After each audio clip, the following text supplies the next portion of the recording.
The WVU defense put on their best performance of the season, which included holding Virginia Tech to only 35 total rushing yards, which was the Hokies' lowest rushing total since 2015. The Mountaineers played great along the front, but who really stood out among that defense according to PFF? Let's take a look at the top 5 highest defensive player grades for the Mountaineers in Week 4 of the 2022 season. Let's go.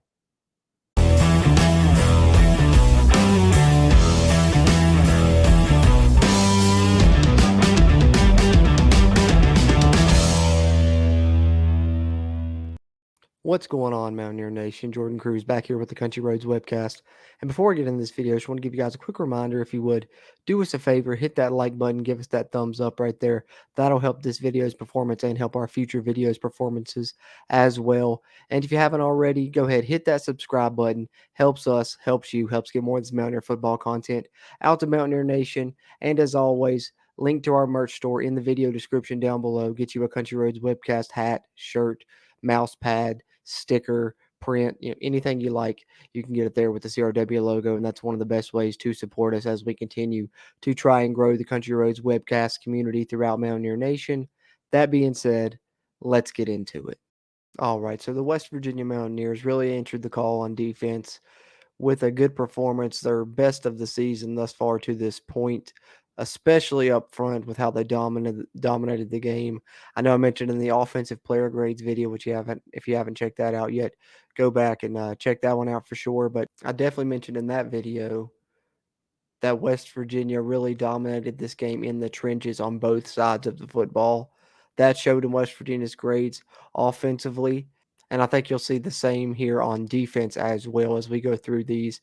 And that starts here at number 5 with Taijh Alston coming out with a 73.0 defensive grade for the Mountaineers against Virginia Tech. Good to see the Mountaineer defensive end bounce back. Lost his starting job to Sean Martin, I think.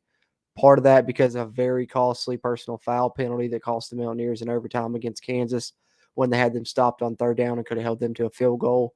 And who knows, maybe that game goes a little differently there. So, but partly punishment there, and then partly because Sean Martin has just really stood out this year.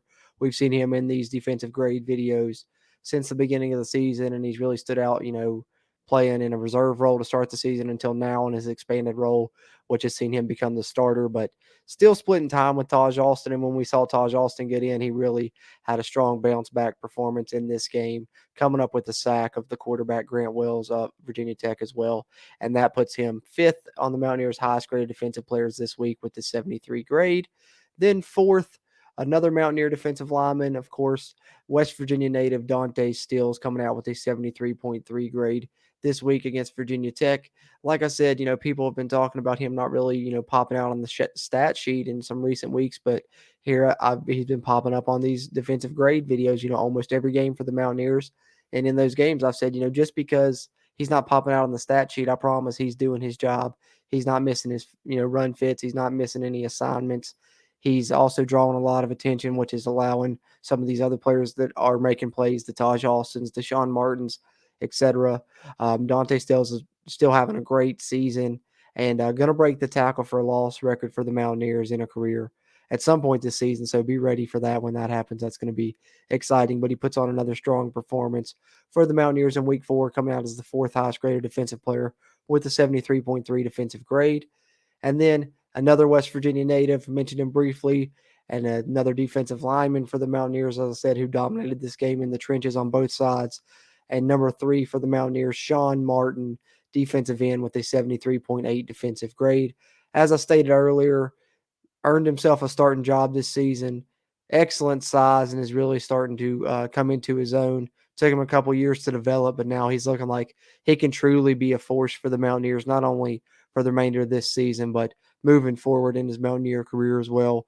6'6", 290 plus pounds now after he's been in the program for a couple years and really put on good size, speed, everything. They've really developed his game all around, and he's looked great for the Mountaineers this season and shown up against Virginia Tech yet again, coming out as the 3rd highest graded Mountaineer on defense with a 73.8 grade.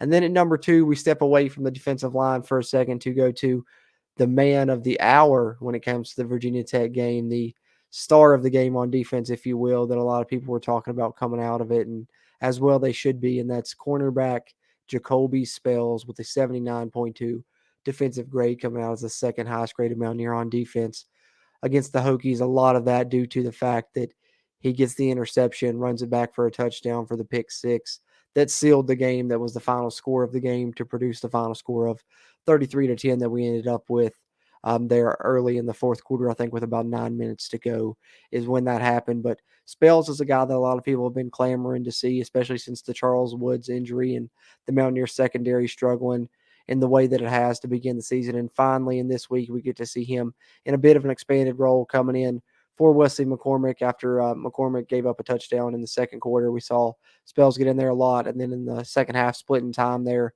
as well, and then happened to be in there in the fourth quarter and makes an awesome play, reading the route, jumping in front of it, and of course taking it to the end zone. And of course, that was the first interception of the season for the West Virginia Mountaineers.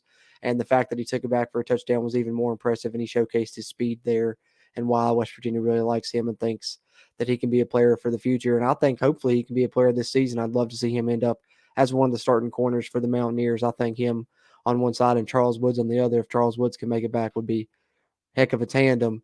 And there's a reason why Jacolby Spells was the highest graded recruit the Mountaineers signed in this year's recruiting class. And the true freshman makes a huge play only 4 games into his true freshman season. And what has been a theme for the Mountaineers this season, it seems, true freshmen really stepping up for this 2022 team, perhaps unexpectedly. And Jacolby Spells stepped up in a big rivalry game and helps the Mountaineers get a win. And, comes out with the second highest grade on defense, which just impresses you even more as he finishes with the 79.2 defensive grade. And the highest graded Mountaineer, which I was really glad to see him up here. We've seen him up here in recent weeks as well. And I think he's been the most unheralded Mountaineer that needs to be talked about more, and that is nose guard Jordan Jefferson, coming out with a very impressive 83.9 defensive grade for the Mountaineers in this matchup against Virginia Tech. And he's been a tackle for a loss machine this year, and he was all over the place in this game. And he is a huge reason why the Mountaineers were able to hold Virginia Tech to that 35 yards rushing that I mentioned in the opening to this video. He was just bullying his man if it was one-on-one. And then, even if they double teamed him, he was still pushing him back into the pile and forcing the running back, to go not where he wanted to go, and resulted in tackles for loss for other people as well. But I know one play specifically I can think of. It's on the Cruise Film Reviews. If you haven't got a chance to check that out, check it out and you can see it on there. But he just took his man, threw him to the ground, and made a tackle for a loss on the running back on a 3rd-and-1 that Virginia Tech was trying to run up the middle on. And that's just a little bit a glimpse of what he's been doing for the Mountaineers this season in the run game. And I've mentioned previously, I think losing Akeem Mesidor was still a loss that hurt the Mountaineers. But I think in hindsight now, what it really did was it's transformed this defense a little bit, because you get Jordan Jefferson in there as a starter now that's really developed. He's one of the strongest players on the team, arguably the strongest. Still a very young guy, but a bigger guy. And the Mountaineers are very much more formidable against teams when they try and play big boy football against the Mountaineers and bully them in the run game. The Mountaineer run defense has looked stellar this season.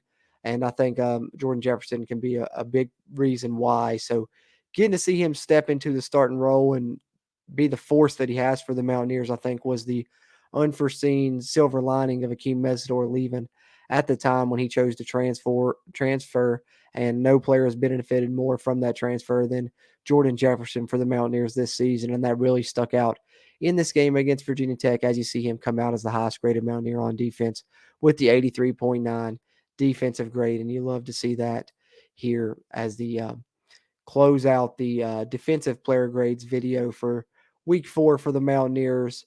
And as I stated, earlier, and I stated this in both videos and one more time here, just for, I guess, redundancy, but also just to drive the point home of how impressive that it was that the Mountaineers dominated this game in the trenches, not only offensively, but also, as you see here, defensively. And that shows 4 offensive linemen in the top player grades this week and 4 defensive linemen in the top player grades this week. And that's something we haven't seen from a Mountaineer team in quite some time, and I don't know how long really, is dominating the line of scrimmage like that. And hopefully, if both of the Mountaineer offensive line and defensive line, as we see here in this video, can continue to be this strong throughout the season, the Mountaineers are going to be a tough team to beat. So hopefully this continues starting this coming week against Texas, and we'll have plenty of coverage of that coming here on the channel here at Country Roads Webcast. So as I stated earlier, hit the like button on this video. That'll help this video's performance and help that future content that's coming, those videos, performances as well. And if you haven't already, hit that subscribe button to find some of that content. It helps us, it helps you get to it, and it helps more Mountaineer Nation find this Mountaineer football content as well. That being said, appreciate everyone that tuned in this week. Of course, we'll be back next week with the player grades following the Texas game, and of course, plenty of content on West Virginia football in the meantime and in between time here on the channel. That being said, as always, I'm Jordan Cruz, and until next time, let's go Mountaineers.